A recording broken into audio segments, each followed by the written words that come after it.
di rehabilitasi itu adalah kita dikumpulkan orang-orang yang mengalami permasalahan adiksi, ya, dikumpulkan dalam sebuah rumah untuk menjalankan terapi komuniti. Saya merupakan contoh ketika saya pernah terjatuh, pernah mengalami proses recovery, kemudian terjatuh lagi. Itu adalah sebuah pesan bahwa sekali kamu masuk dalam circle bisa narkoba akan sulit keluar. Jadi sebaiknya jangan pernah mencoba untuk yang belum pernah mencoba.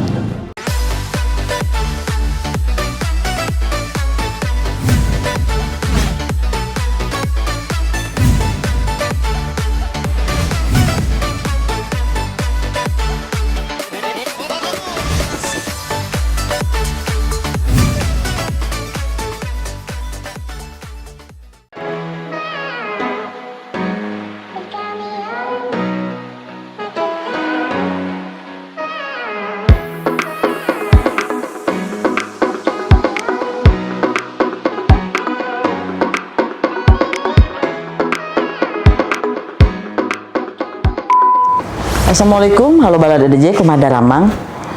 Kembali lagi di channel EDJ. Hari ini suatu kehormatan buat orang ketemu dengan salah satu personil preman pensiun. Karena kalau di Bandung tuh baru lagi digandrungi banget nih. Jadi sebelah orang ini adalah Bang Jamal, Kang Jamal kalau di Sundanya, Kang. Sampurasun. Nah, Kang Jamal. Jadi kalau untuk rakyat, bukan rakyat sih, jadi masyarakat Sunda di Bandung, kalau yang suka nonton preman pensiun pasti udah nggak asing lagi. Nah, salah satu dan yang sebelahnya lagi ini Bang Hengki. Jadi Bang Hengki ini salah satu yang punya andil juga mungkin ya. Betul. Punya andil juga dalam kehidupan Bang Jamal ini karena dalam proses recovery saya. Nah, betul. Jadi karena ada tahap-tahapnya. Maksudnya gini loh, si Kang Jamal ini selain sebagai personil preman pensiun tapi pernah terjaring ya. Lebih tepatnya apa punya tuh? titel baru. Iya, titel baru. Recovery Edi. Sekarang tuh kegiatannya selain bikin preman pensiun kan udah nggak ada nih, udah habis. Nah, sekarang ada film terbaru nggak? Yang pasti kalau bicara kesibukan, saya sedang pura-pura sibuk. Pura-pura sibuk, jadi sibuk menjauhkan diri dari fitnah pengangguran. Nah, betul. Mengafirmasikan. Jadi sok sibuk nanti akan jadi orang sibuk beneran. Kalau sekarang lagi proses untuk masuk tahapan praproduksi mungkin ya, untuk web series Juragan. Judulnya Juragan. Jadi tetap ala Bandung ya, ala Sunda. Ala Bandung. Begitu. Ya mungkin kalau yang orang ataupun Balad EDJ tahu itu Kang Jamal tuh kemarin sempat yang kena salah satu narkoba lah gitu loh. Oh iya.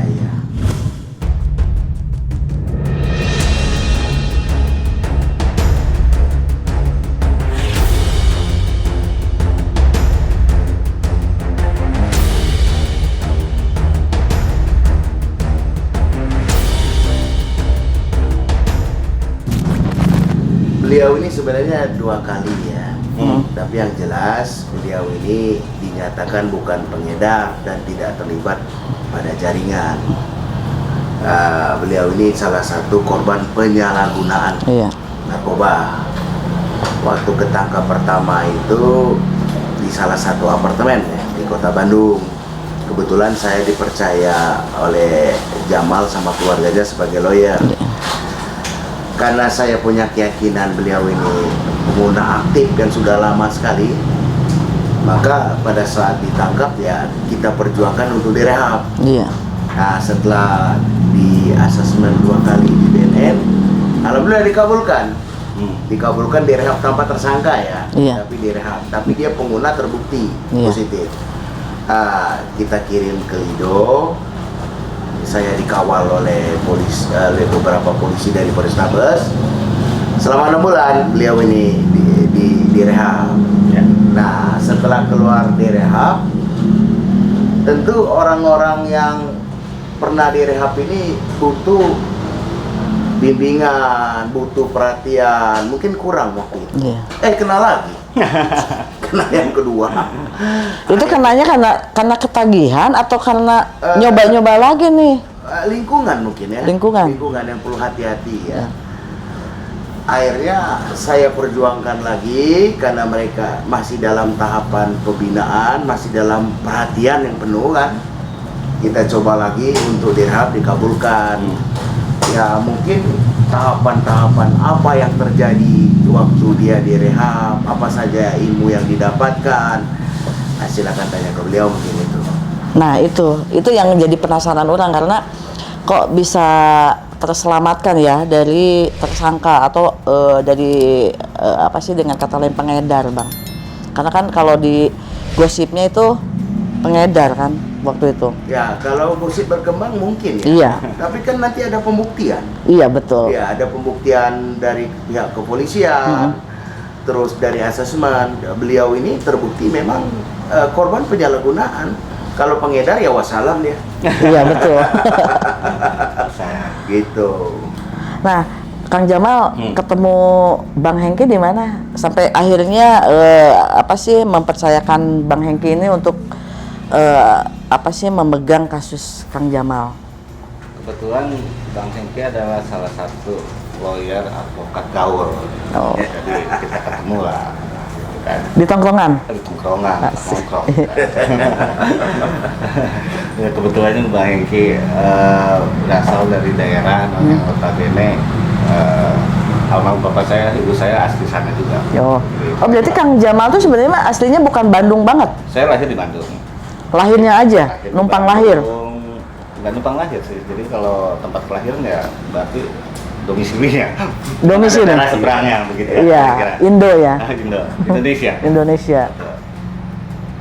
Begitu lewat proses itu ya kenal Bang Hengki.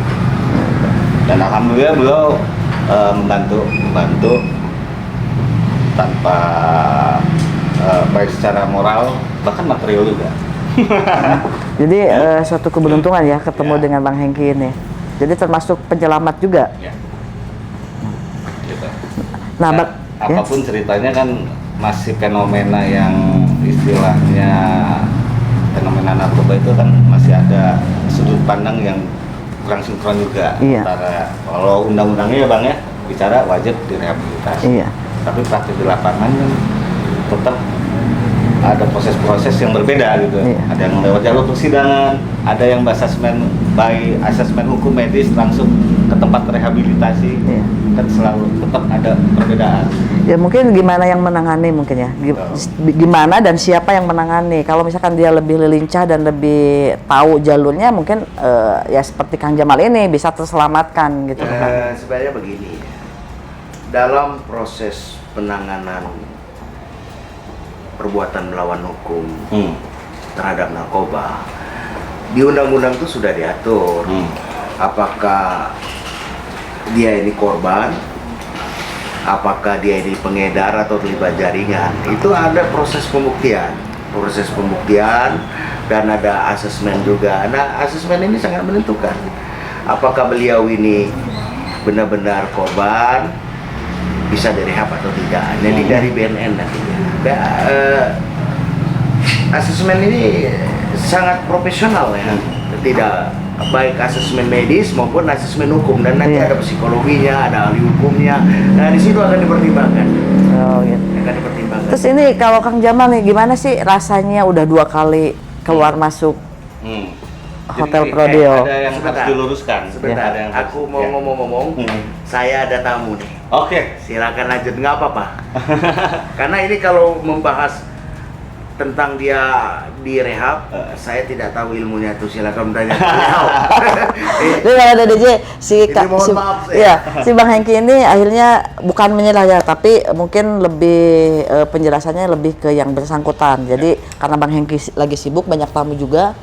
Jadi terima kasih banyak Bang Hengki. Sama-sama. Silakan tanya. Baik, makasih Bang Hengki. Siap, Bang. Makasih. Sekalian tanyakan dapat gelar apa? Ya, gelar baru ya. Baru. Don't be scared. Don't be scared. Don't be scared. love the chase and the hunt, and I set the Saya mau sedikit meluruskan tentang atau bercerita kenapa sih saya mengalami kejadian itu. Pada prinsipnya begini, seorang recovery addict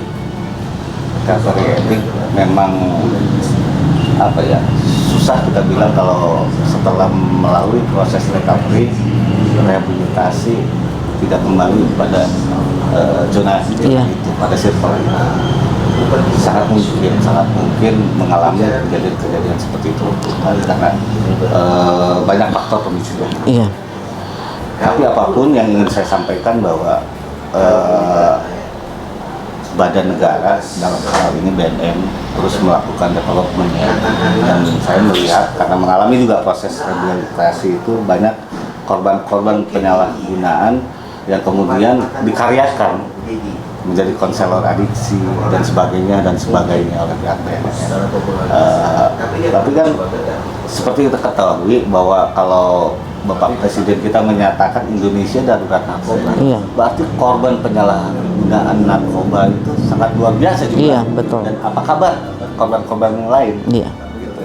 Karena ada banyak kesulitan bicara stigma, bicara hal-hal lain ketika seorang dinyatakan sebagai rekan dan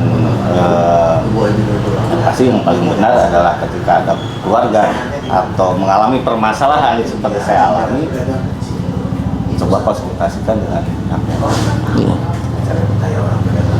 dan banyak mungkin yang nggak tahu ya, ngapain sih 6 bulan dulu itu ngapain. Ada proses dalam rehabilitasi di sana. Pertama 2 minggu awal kita mengalami fase detox detox, 2 minggu kemudian proses stabilisasi, kemudian baru masuk rumah program. Jadi kalau bicara recovery, SOP-nya mungkin internasional juga ya, SOP-nya internasional. Ada regulasi yang coba dijalankan dalam sebuah rumah rehabilitasi. Kita ada struktur 5 pilar di sana. Kalau nanti mungkin teman-teman juga bisa membaca literasinya. Jadi pada intinya di rehabilitasi itu adalah kita dikumpulkan orang-orang yang mengalami permasalahan adiksi, ya, dikumpulkan dalam sebuah rumah untuk menjalankan terapi komuniti, terapi secara komunitas, kira begitu. Di dalam apa sih namanya tuh waktu recovery itu apa sih yang Kang Jamal lakukan di sana? Atau mungkin ada apa sih jadwal dari sana tuh untuk biar si Kang Jamal ini, bukan Kang Jamal aja, mungkin yang ada di dalamnya itu entah itu dengan cara hipnotis atau entah dengan cara kita kan ada siraman rohani atau apa gitu. Nah, jadi saya bahas tadi berkenaan dengan 4 struktur 5 pilar. 4 struktur itu ada behavior management awal, pembentukan tindakan. Jadi ketika saya dikumpulkan dengan orang-orang yang kurang lebih mengalami permasalahan sama seperti saya seperti ngaca. Sedang ngaca, bercermin, mirroring gitu kurang lebih. Itu pertama, terus ada intelektual dan spiritual gitu. Tadi bicara kegiatan secara spiritual, ada juga vocational and survival. Kita teman-teman residen yang di sana juga coba dilatih. Dan yang paling penting ada di 5 pilar ini sebetulnya kenapa sih seseorang mengalami permasalahan adiksi. Ada yang dinamakan pilar pertama itu konsep kekeluargaan. Bisa jadi pengaruh keluarga kurang mengantisipasi. Berikutnya ada rekan, pertemanan. Jadi secara ilmiah sudah pernah dilakukan evaluasi dan terus berkembang sebenarnya. Di tempat rehab Nah, jadi bicara rehabilitasi itu bicara rehabilitasi medis dan sosial. Iya. Nah, terapi community ketika dikumpulkan itu bicara rehabilitasi secara sosial, walaupun dalam lingkup kecil dalam tempat rehabilitasi. Kalau saya di Mido, Iya. masing-masing residen itu dicoba untuk menjalankan kembali fungsi-fungsi dalam struktur. Iya. Kalau di dalam rumah itu ada yang menjalankan fungsinya masing-masing lah. Iya. Ada yang bertugas di kitchen, ada macam-macam lah gitu ya. Ada yang mengurus rumah. Ya. Jadi pada intinya selama proses rehabilitasi itu kurang lebih 6 bulan, 1 bulan pertama detoksifikasi stabilisasi, 4 bulan kemudian masuk ke rumah program dengan rangkaian aktivitas. Masing-masing residen menjalankan fungsi dan tugas sesuai dengan struktur yang diberikan. Iya. Dari paling rendah dalam struktur itu adalah kru masing-masing, sampai dengan paling puncak adalah RCO. Kebetulan 2 bulan di sana saya sudah menjadi RCO di sana, residen koordinator.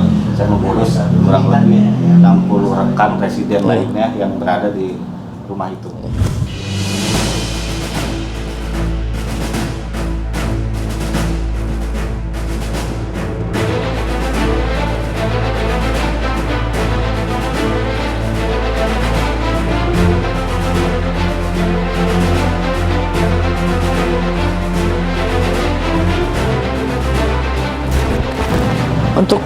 Untuk kita naik tingkat mungkin ya. Kalau untuk kita naik tingkat itu penilaiannya tuh secara perorangan gitu ya.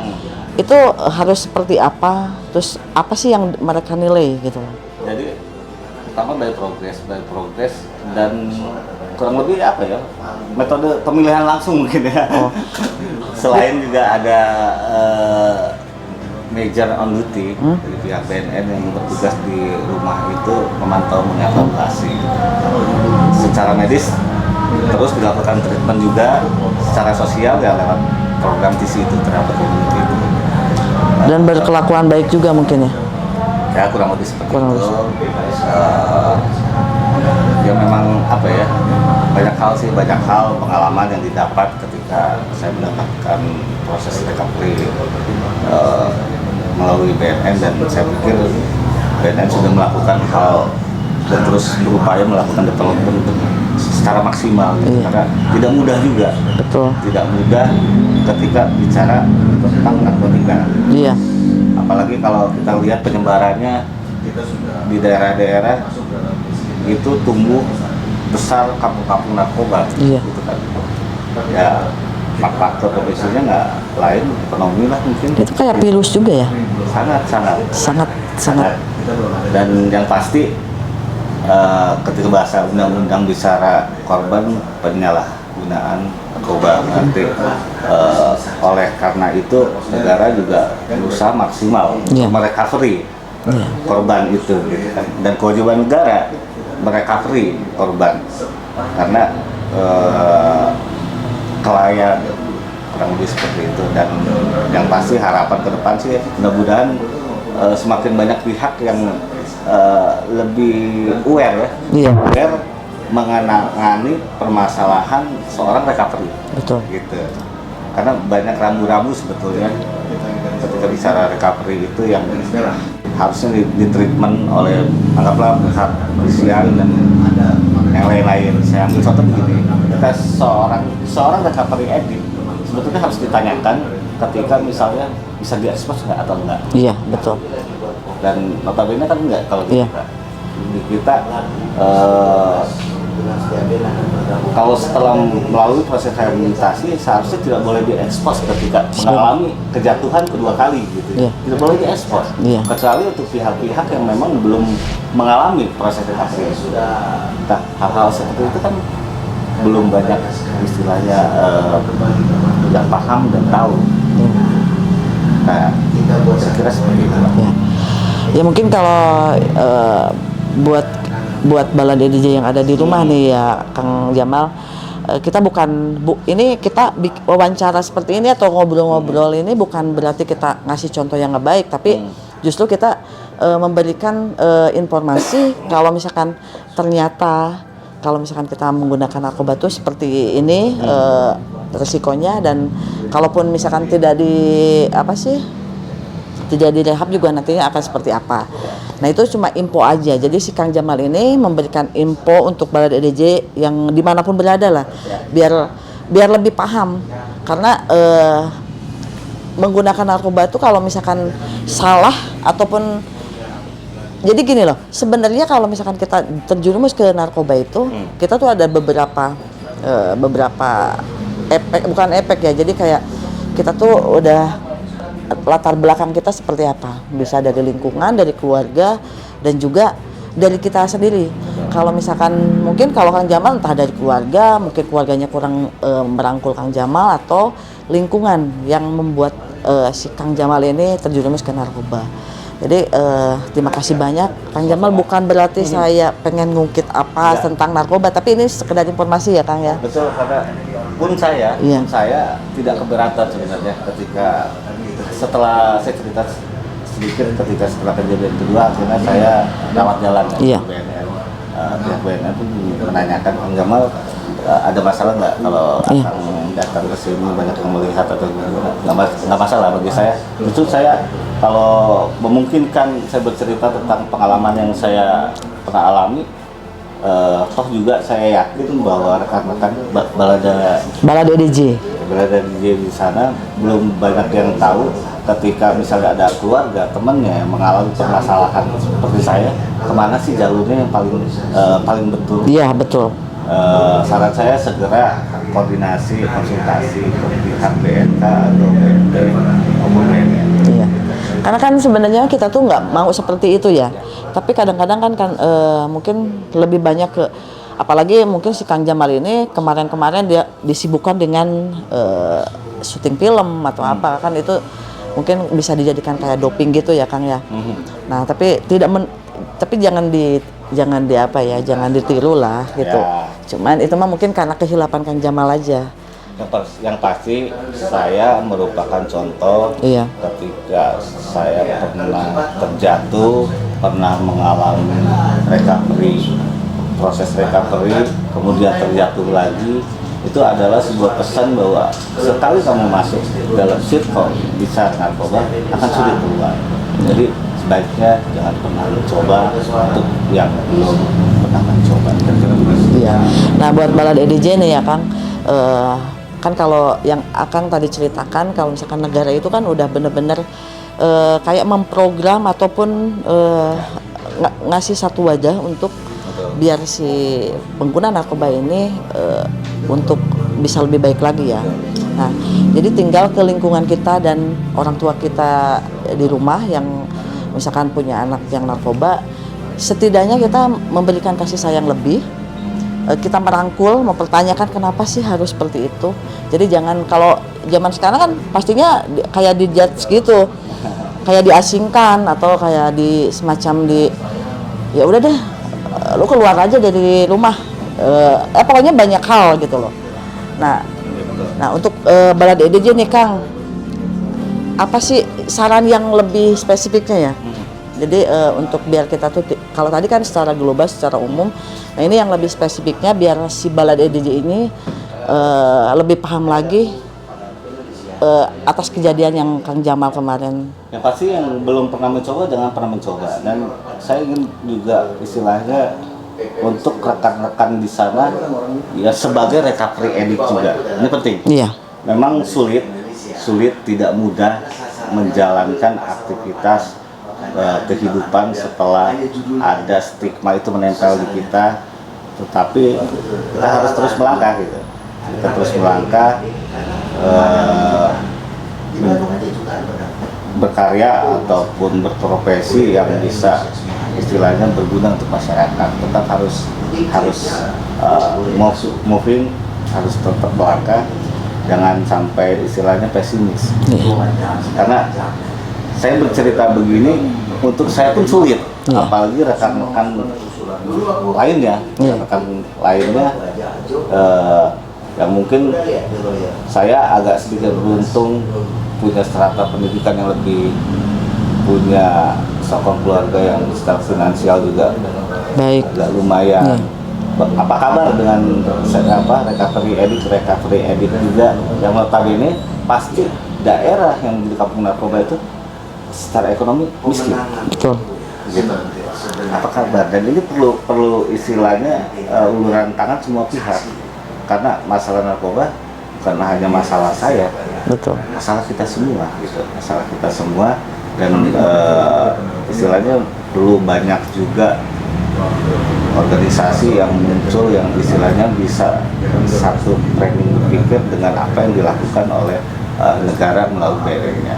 Kebetulan saya juga mencoba aktif dalam sebuah yayasan gerakan antisipasi narkotika nasional dinamakan GAN. Jadi tadi Richard sudah bilang bahwa ada beberapa hal yang istilahnya akhirnya seseorang terjerumus dalam narkoba, berarti ada hal-hal yang bisa dilakukan antisipasinya. Iya, betul. Gitu.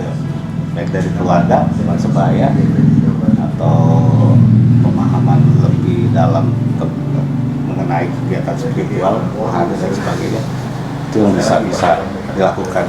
Iya, betul.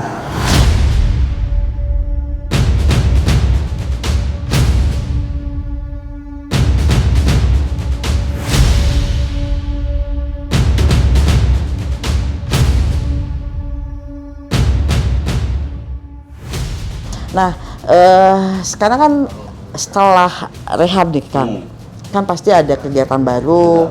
Terusan gimana caranya sih kita bersosialisasi dengan orang setelah Kang Jamal ini jadi orang baru nih?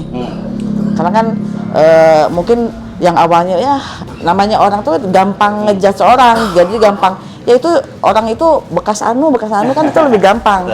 Nah, kalaupun nih Kang Jamal itu yang tadi Kang Jamal bilang, oh, saya tuh dari segi pendidikan, terusan dari keluarga yang dibilang mapan lah ya untuk menanggulangi semua itu.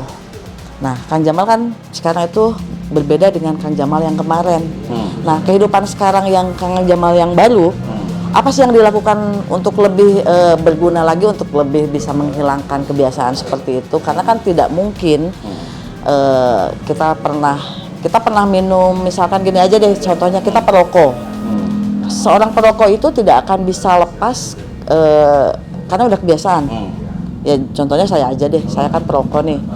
Untuk menghilangkan jadi seorang perokok itu sangat susah. Jadi, kita dengan caranya itu bukan hal gampang ya.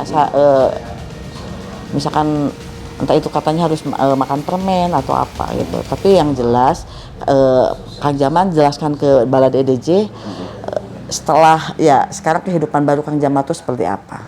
Ya pasti setelah keluar proses rehabilitasi kurang lebih saya awal tahun 2020 ya, di bulan Januari saya beres program rehabilitasi. Sebetulnya awalnya sempat kembali sempat bersyukur belum lama saya keluar program rehabilitasi mendapatkan beberapa kontrak. Tapi kemudian tiba-tiba anggaplah saya sudah lockdown 6 bulan 2019, masuk Januari 2020 baru beberapa hari saya di luar lockdown pandemi. Lockdown pandemi dan berhenti segala aktivitas gitu. Tidak mudah. Kemudian saya mengalami kejadian kedua. Pasti yang sekarang saya lebih coba maksimal membangun sebuah jaringan silaturahmi kembali gitu, tetap di bidang saya, bidang audio visual performance lah gitu kira-kira. Dan ya kita sedang proses pemulihan setelah pandemi dan saya juga setiap hari mencoba memulihkan recovery diri saya untuk bisa lagi istilahnya memberikan manfaat buat masyarakat. Karena emang dari diri kita sendiri juga ya Kang ya, walaupun orang lain udah berusaha, tapi kalau diri kitanya nggak nggak berniat untuk melepas ya susah gitu loh. Ya, apapun ketika saya terjatuh tidak ada yang perlu disalahkan. Iya. Itu adalah diri saya dan apa yang saya alami resikonya ya untuk saya gitu. Cuman yang memang ada sedikit miris yang perlu istilahnya menjadi bahan pemikiran buat teman-teman di sana, apapun ceritanya. Ketika kita memakai, keluarga yang istilahnya tidak memakai, tidak tahu tentang aktivitas kegiatan narkoba juga mengalami juga. Jadi beban ya, beban mental ya. Ibaratnya begini, lu yang makai, lu yang enak, kok gue kena. Nah, iya Pasti betul. akan mengalami gitu. Jadi jangan sampai lah gitu. Kan kalau dulu tuh ada istilah kalau di narkoba tuh sakau, ya kan. Nah, Kang Jamal ini kan udah rehab. Itu masih ada nggak sih kayak masih ketagihan, masih punya keinginan untuk memakai lagi, atau mungkin ada trik sendiri untuk Kang Jamal biar nggak kembali lagi ke situ, atau mungkin melupakan masa lalu? Yang pasti jenis pemakaian dan efek sampingnya berbeda. Ya, tergantung jenis pemakaiannya, apa jenis yang dipakai. Kalau bagi saya, dengan saya tadi cerita saya yang memakai, keluarga saya kena imbasnya, itu cukup bagi saya untuk istilahnya berpikir. Karena tidak mudah, karena banyak faktor pemicu itu bisa dari segala hal. Kita dengar musik pada saat kita intens memakai, dengar musik tertentu bisa menstimulus gitu. Iya. Ketika kita datang ke sebuah tempat, kita pernah ada hubungan dengan seseorang yang berkaitan dengan pemakaian kita, itu bisa juga terstimulus kembali. Jadi banyak hal yang tidak mudah. Iya. Tidak mudah. Tapi yang pasti ada satu sisi hal, alhamdulillah ketika dalam aktivitas pekerjaan saya pada saat itu saya tidak pernah di lingkungan itu memakai gitu. Jadi ada PR kebanyakan dari teman-teman recovery addict yang istilahnya mengalami permasalahan dalam pekerjaan terakhir ya. Cuman tetap susah dipungkiri karena akibat pemakaian saya jadi bahan orang istilahnya kalau mau mencari kambing hitam ya gampang pisan. Iya. Karena kalau kebiasaan orang Indonesia itu kan itu apa sih, jadi kayak lempar batu sembunyi tangan. Jadi kayak mengkambing hitamkan gitu kan ya.